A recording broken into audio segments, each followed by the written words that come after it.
All right, today we're tackling a really tough but absolutely critical subject.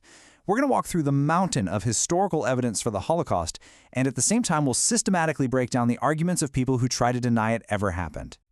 6 million. This number? It's really at the heart of everything we're talking about. It's the estimated number of Jewish men, women, and children who were systematically murdered by the Nazi regime and its collaborators during World War II. And look, this isn't just a number pulled out of thin air. It's a figure that's been established through decades of painstaking academic research, demographic studies, and just mountains of documentation.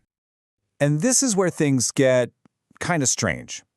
The Holocaust is, without a doubt, one of the most documented genocides in all of human history. We're talking thousands of tons of records, countless survivor testimonies, and just so much physical evidence.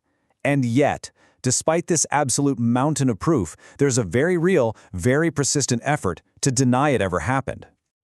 Okay, so here's our game plan. First, we're going to define what Holocaust denial actually is. Then, we'll look at the main claims they make. After that, we'll dig into the 4 pillars of evidence that historians use. We'll even take apart a famous piece of denialist propaganda to see how it works. And finally, we'll talk about why all of this still matters so much today. All right, first things first. We have to be crystal clear about what we're actually talking about here. Holocaust denial, it's not some legitimate historical debate. It's not just an alternative interpretation of the facts. It is a form of anti-Semitic propaganda, plain and simple. And its whole goal is to erase history. Yeah, when you boil it down, it's a conspiracy theory. The central idea is that the entire historical record is one giant fabrication. And it's not always some fringe idea shouted from the sidelines. It shows up in a lot of different ways, from people who flat out deny it happened to those who just try to downplay how bad it was. So let's dig into the specific claims that really form the foundation of this whole thing. So the arguments from deniers, they aren't just random. They actually follow a pretty clear pattern. They almost always attack 3 key fundamental parts of the historical account. The thinking is, if they can just create one tiny crack, just one bit of doubt, maybe the whole thing will come crashing down. And here they are. First, they go after the gas chambers, saying they didn't exist for mass murder. Second, they attack the crematoria, arguing they couldn't possibly have handled that many bodies. And third, they go after the number itself, claiming that 6 million is a huge exaggeration. See the pattern? By focusing on these points, they're trying to make the Holocaust sound like it was technically impossible, or just a big lie. So now let's look at the powerful evidence that completely refutes these claims. Okay, so the historical proof for the Holocaust isn't just one thing. It's not built on a single piece of evidence. Instead, think of it like a massive structure resting on 4 incredibly strong interlocking pillars. And when you see them all together, they create a completely undeniable, detailed account of what happened. So what are these pillars? Well, first, we have the Nazis' own documents, the records from the perpetrators themselves. Second, there's the massive body of eyewitness testimony. We're talking survivors, perpetrators, even bystanders. Third, you have the actual physical and forensic evidence from the camps and killing sites. And fourth, you've got the demographic data, the numbers that show the catastrophic disappearance of Jewish communities across Europe. Let's start with that first one, the Nazis' own words. This right here. This is from a secret speech that the head of the SS, Heinrich Himmler, gave to his top generals. It's just one of many, many documents where Nazi leaders talked openly about extermination. Now you'll often hear deniers say, well, where's the written order from Hitler?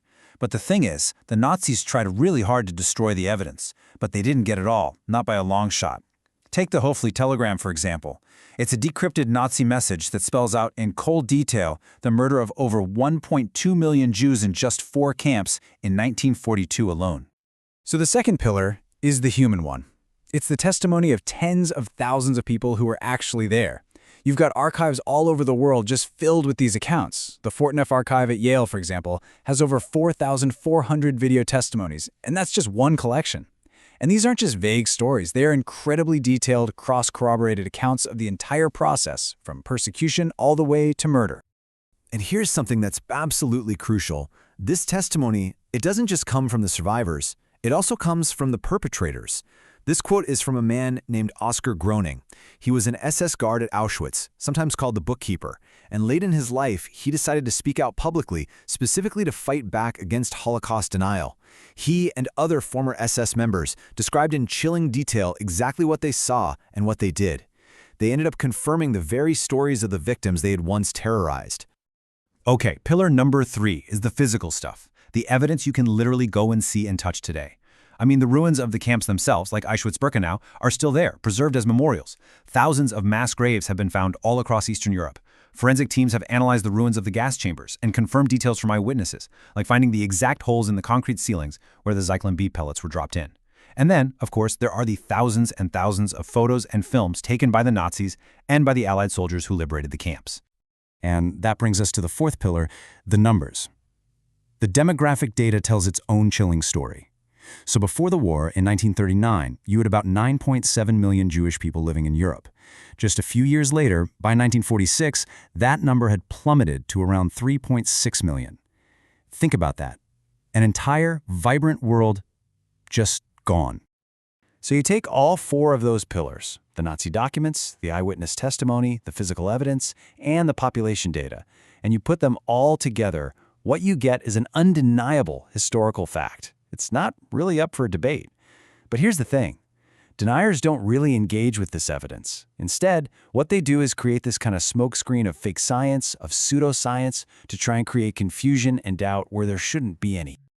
And to see exactly how they do this, let's take a look at probably the most infamous piece of denialist propaganda out there, the so-called Loiter Report. It is a perfect example of how they use the language of science to attack historical truth. So, this guy Fred Loister, he was an American who built execution equipment.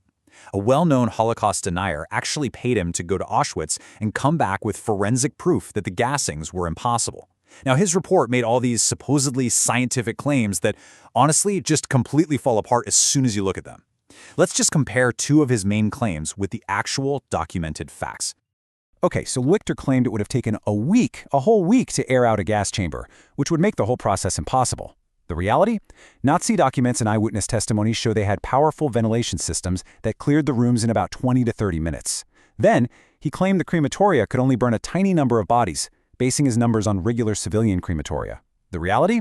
We have a Nazi construction document from Auschwitz itself that states their 5 crematoria could handle over 4,700 bodies per day. And this right here is the playbook for denialism. You present false or manipulated data that looks like an expert analysis, all to create doubt where there is none. So let's recap. We've looked at the core claims of denialism, the attacks on the gas chambers, the crematoria, the 6 million figure, and we've seen how the overwhelming evidence from documents, from testimony, from the physical sites, and from the population data just completely proves them wrong. Look, this is not just an intellectual exercise. Holocaust denial is a form of hate speech. It's an attack on truth, it's an attack on memory, and it's an attack on the dignity of every single victim. And that's why, knowing the facts, understanding these 4 pillars of evidence, and being able to spot the fake science tactics of deniers, it's one of the most important tools we have to fight back. So when history is denied, what's really at stake? Everything. Defending historical truth isn't just about getting the past right. It's about our commitment to the victims, to the survivors, and to our own future. It's how we make sure that we never, ever forget the consequences of unchecked hatred, and that we stay vigilant against the ideologies that allowed it to happen in the first place, to make sure something like this can never happen again.